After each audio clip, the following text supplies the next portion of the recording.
Hello friends, welcome to EduSES your education mentor. Friends, आज हम इस वीडियो में डिस्कशन करेंगे all India entrance examination for admission AIEE UG 2021 के बारे में। ये entrance examination friends all over India agriculture and allied courses में एडमिशन के लिए लिया जाएगा। और इसमें फ्रेंड्स बिल्कुल जैसे कि हम मेडिकल की काउंसलिंग करते हैं उसी के तर्ज पे इसमें भी पूरे इंडिया में जितने भी एग्रीकल्चर यूनिवर्सिटीज़ हैं और कॉलेज हैं उनमें 15% सीटों की जो काउंसलिंग होगी वो इस एग्जामिनेशन के बेसिस पे होगी। इस एग्ज़ाम में जो हमारा स्कोर आएगा उसके मेरिट पे हमारा 15% सीट में एडमिशन होगा और रेस्ट 85% सीटों के लिए फ्रेंड्स रिस्पेक्टिव स्टेट और रिस्पेक्टिव कॉलेज अपने अपने एंट्रेंस या फिर जो भी पैरामीटर होगा एडमिशन के लिए वो एडॉप्ट कर सकते हैं। कुछ कॉलेजों में फ्रेंड्स जैसे कि Rani Lakshmibai central agriculture university Jhansi, national dairy research institute Karnal Haryana और Rajendra Prasad central agriculture university Pusa Bihar, इन सभी यूनिवर्सिटीज़ में 100% सीट फ्रेंड्स इसी एग्जामिनेशन के थ्रू कंडक्ट कराई जाएगी।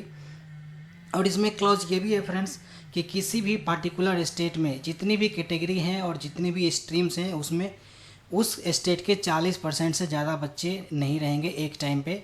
ये इस तरीके का सीट डिस्ट्रीब्यूशन बनाया जाएगा उस यूनिवर्सिटी या उस पार्टिकुलर कॉलेज के लिए। और इस एग्जामिनेशन में फ्रेंड्स जो इम्पॉर्टेंट बात है, जब आप इसका फॉर्म अप्लाई करेंगे उसमें स्टेट ऑफ डोमिसाइल आपको पहले से ही मेंशन करना होगा। साथ ही साथ आपको ये भी मेंशन करना होगा कि आप अनप्रिविलेज्ड स्टेट से तो नहीं है। अनप्रिविलेज्ड स्टेट क्या होता है फ्रेंड्स आगे डिस्कस करेंगे। Friends, according to information bulletin इसमें कहा गया है कि जो नेशनल एजुकेशन पॉलिसी यानी कि न्यू एजुकेशन पॉलिसी 2020 में आई थी उसके अकॉर्डिंग फ्रेंड्स बहुत सारे कैंडिडेट्स को ढेर सारे कम्पिटिटिव एग्जामिनेशन एंट्रेंस एग्जामिनेशन देने पड़ते हैं, अटैम्प्ट करने पड़ते हैं डिफरेंट कोर्सेज में एडमिशन लेने के लिए। तो इंडियन गवर्नमेंट ने ये फैसला लिया है कि न्यू एजुकेशन पॉलिसी को ध्यान में रखते हुए एक कॉमन एंट्रेंस टेस्ट लाया जाए पूरे ऑल ओवर इंडिया के लिए। तो जैसा कि मेडिकल कोर्सेज़ के लिए नीट का एग्ज़ाम होता है हर साल, उसी तरीके से एग्रीकल्चर कोर्सेज़ के लिए फ्रेंड्स AIEE का एग्ज़ाम कंडक्ट कराया जाएगा। तो इसीलिए फ्रेंड्स ये कॉमन इंटरेस्ट टेस्ट है पूरे इंडिया के लिए। पूरे इंडिया के कोई भी कैंडिडेट इसमें पार्टिसिपेट हो सकते हैं। और इसमें फ्रेंड्स 11 बैचलर डिग्री अवार्ड दिया जाएगा। इसमें 11 डिग्री हैं। इन लिस्ट को फ्रेंड्स हम आगे डिस्कस करेंगे। फ्रेंड्स, इस इंट्रेंस टेस्ट को पास करने के बाद जब हमारा एडमिशन होगा उसमें हमें 11 कोर्सेज़ मिलेंगे और ये 11 कोर्सेज़ में जो एग्ज़ाम कंडक्ट किए जाएंगे उसमें से यही सब्जेक्ट पूछे जाएंगे।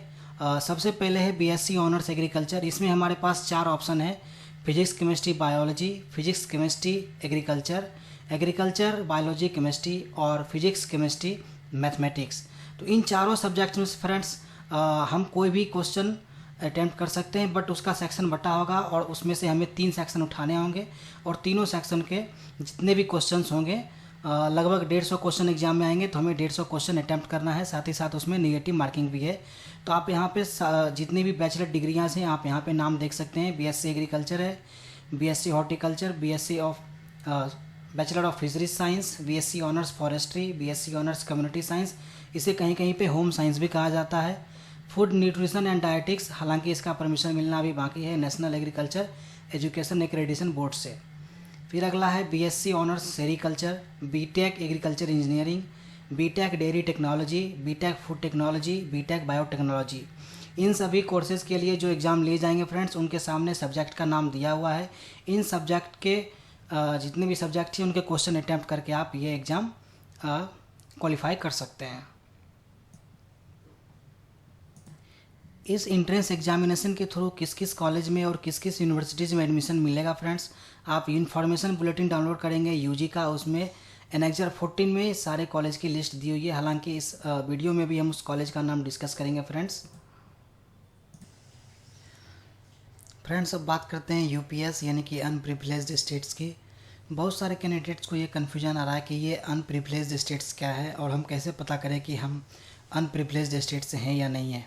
फ्रेंड्स, उसका एक सिंपल सा क्राइटेरिया ये होता है कि वैसे स्टेट्स या यूनियन टेरिटरीज जहाँ पे एक भी एग्रीकल्चर यूनिवर्सिटी या कॉलेज नहीं है। तो जहाँ पे कोई भी एग्रीकल्चर यूनिवर्सिटी या कॉलेज नहीं है उन स्टेट्स के बच्चों को एक स्पेशल रिजर्वेशन दिया जा रहा है एग्रीकल्चर यूनिवर्सिटी में। तो इसीलिए फ्रेंड्स उन स्टेट्स को एक अलग सेपरेट लिस्ट में रखा गया है जिसे हम कहते हैं UPS यानी कि अनप्रिविलेज्ड स्टेट्स। इसमें फ्रेंड्स हमारे पास total 11 states and union territories हैं। इसमें कि हमारे पास अंडमान निकोबार, अरुणाचल प्रदेश, दादरा एंड नगर हवेली, दमन एंड द्वीप, गोवा, लक्षद्वीप, मणिपुर, मेघालय, मिजोरम, नागालैंड, सिक्किम, त्रिपुरा एंड लद्दाख। तो ये सारे स्टेट्स फ्रेंड अनप्रिविलेज्ड स्टेट्स में आते हैं। अगर आप इन किसी स्टेट या यूनियन टेरिटरी से हैं तो आप इसमें ऑप्शन सेलेक्ट कर सकते हैं। फिर बात करते हैं फ्रेंड्स इंपॉर्टेंट डेट्स की कि ये एप्लीकेशन कब से स्टार्ट हुआ, कब तक ख़त्म होगा और एग्ज़ाम की डेट क्या है। तो फ्रेंड्स आइए डिस्कस करते हैं वन बाय वन।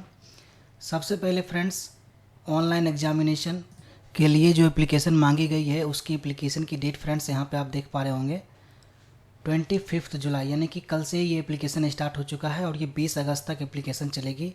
पेमेंट का लास्ट डेट भी फ्रेंड्स 20 अगस्त ही है। और अगर आपको किसी पार्टिकुलर में करेक्शन करना है एप्लीकेशन सबमिट करने के बाद या फिर कोई एरर आ गया होगा तो उसे आप करेक्ट कर सकते हैं करेक्शन विंडो में। करेक्शन विंडो की टाइमिंग दी हुई है 23 अगस्त से 26 अगस्त तक। और एडमिट कार्ड फ्रेंड्स आपको एनटीए की वेबसाइट से डाउनलोड कर लेना है और उसकी डेट अभी फ़िलहाल अनाउंस नहीं हो पाई है। यूजी की एग्जामिनेशन फ्रेंड मल्टीपल शिफ्ट में होगी और मल्टीपल डेट्स में होगी। आप यहाँ पे डेट देख पा रहे होंगे 3 डेट सेलेक्ट की गई हैं 7th, 8th एंड 13 सितंबर 2021। और मल्टीपल शिफ्ट में भी एग्जामिनेशन हो सकते हैं और उसमें जो स्कोर आएंगे उसको नॉर्मलाइज किया जाएगा, उसके बाद मेरिट लिस्ट तैयार किया जाएगा। बात करते हैं ड्यूरेशन ऑफ एग्जामिनेशन की, तो टोटल एग्जामिनेशन फ्रेंड्स 150 मिनट की यानी कि 2.5 घंटे की एग्जामिनेशन होगी। और रिजल्ट का जो डेट है वो अभी अनाउंस नहीं हो पाया है। फिर बात करते हैं फ्रेंड्स रजिस्ट्रेशन फ़ी की, तो रजिस्ट्रेशन फ़ीस जनरल कैटेगरी के लिए 770 रुपीज़ हैं। EWS और OBC नॉन क्रीमी लेयर जो कि सेंट्रल लिस्ट में आते हैं उनके लिए फ़ीस 750 यानी कि 750 है। और बाकी SC, ST और ट्रांसजेंडर या फिर फिजिकली चैलेंज कैंडिडेट उनके लिए एप्लीकेशन फ़ीस 375 है। कौन कौन से डॉक्यूमेंट लगाने होंगे फ्रेंड्स आप यहाँ पे लिस्ट देख पा रहे होंगे। 3 मेन डॉक्यूमेंट्स है फ्रेंड्स यहाँ पे हमारे पास। सबसे पहले है पासपोर्ट साइज़ लेटेस्ट फोटोग्राफ जिसकी साइज़ जो है वो 10 से 200 KB के बीच होनी चाहिए। सिग्नेचर हमारा 4 से 30 KB के बीच होनी चाहिए। और thumb impression friends, thumb impression male और फीमेल के लिए डिफरेंट होगा। मेल के लिए लेफ़्ट थंब लगेगा और फीमेल के लिए राइट थंब इम्प्रेशन इस्तेमाल होगा। उसकी साइज़ जो है वो 3 KB से 30 KB के बीच में होगी। इन केस अगर आपका लेफ़्ट थंब इंजर्ड है या फिर डैमेज है, एब्सेंट है, तो उस केस में आप राइट थंब का इस्तेमाल कर सकती हैं। और फीमेल के पास अगर राइट थंब नहीं है तो वो लेफ़्ट का थंब इम्प्रेशन लगा सकती हैं। एप्लीकेशन फ्रेंड्स टोटल 4 स्टेप्स में बटा हुआ है। सबसे पहले आपको बेसिक डिटेल्स फिलअप करने हैं, अपना नाम, फादर का नाम, मदर का नाम, मोबाइल नंबर और ईमेल आईडी जो कि आपको काउंसलिंग तक रखने हैं, वो आपका बेसिक डिटेल्स होगा फ्रेंड्स। ये जब आप सबमिट करेंगे फर्स्ट पार्ट, उसके बाद आपको एक एप्लीकेशन नंबर जनरेट होगा। उसी एप्लीकेशन नंबर से और अपने डेट ऑफ बर्थ से या फिर जो आप पासवर्ड बनाएंगे उससे आप लॉगिन करके सेकेंड स्टेप, थर्ड स्टेप और फोर्थ स्टेप जो कि हमारा पेमेंट है वो आप कंप्लीट कर सकते हैं। डॉक्यूमेंट में फ्रेंड्स हमारे पास 3 ही डॉक्यूमेंट्स लगाने हैं, passport size photograph, signature and thumb impression. फिर बात करते हैं फ्रेंड्स एलिजिबिलिटी क्राइटेरिया की, तो उसमें किस एज क्राइटेरिया के कैंडिडेट इसमें शामिल हो सकते हैं। बात करते हैं फ्रेंड्स मिनिमम एज की, तो मिनिमम एज आपका कम से कम 16 ईयर्स यानी कि 16 साल होनी चाहिए। और उसकी जो कट ऑफ डेट है वो है 31 अगस्त 2021। 31 अगस्त को आप कम से कम 16 साल के हो जाने चाहिए। उससे मिनिमम स्टैंडर्ड फ्रेंड्स इसमें एलिजिबल नहीं होंगे। यानी कि अगर आपका 31 अगस्त 2021 से पहले या फिर उस डेट को 16 साल कंप्लीट नहीं हो पा रहा है तो फिर आप एलिजिबल नहीं होंगे। मैक्सिमम डेट के बारे में फ्रेंड्स बुलेटिन में कोई खास इन्फॉर्मेशन नहीं दी गई है। मिनिमम के बारे में दी गई है कि आपका मिनिमम एज फ्रेंड्स 16 साल होना चाहिए 31 अगस्त को।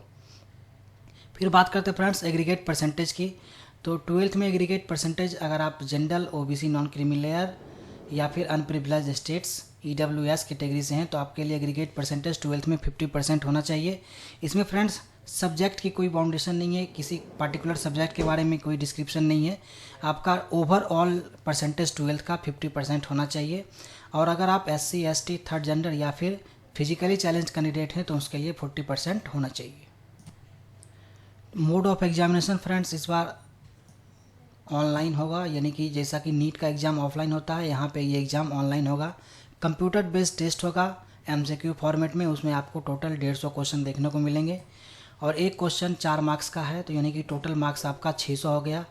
निगेटिव मार्किंग 1/4 यानी कि एक क्वेश्चन अगर आपका रॉन्ग होता है तो आपको -1 मार्किंग मिलेगी। और फ्रेंड्स बात करते हैं सिलेबस एंड सब्जेक्ट की, तो सिलेबस फ्रेंड्स आप ICAR की वेबसाइट पर जाके आप होल सिलेबस देख सकते हैं जिससे क्वेश्चन पूछा जाएगा। साथ ही साथ इन्फॉर्मेशन बुलेटिन में भी एनेक्जर 4 में आपके पास एलिजिबिलिटी क्वालिफ़िकेशन है कि 10+2 में जिन सब्जेक्ट की आपने पढ़ाई की है उसमें से किस सब्जेक्ट से क्वेश्चन आएंगे और आपको किस तरीके से प्रिपरेशन करना है अपना। तो फ्रेंड्स ये सारे इन्फॉर्मेशन आपके लिए यूज़फुल हुए होंगे यूजी के लिए फ्रेंड्स।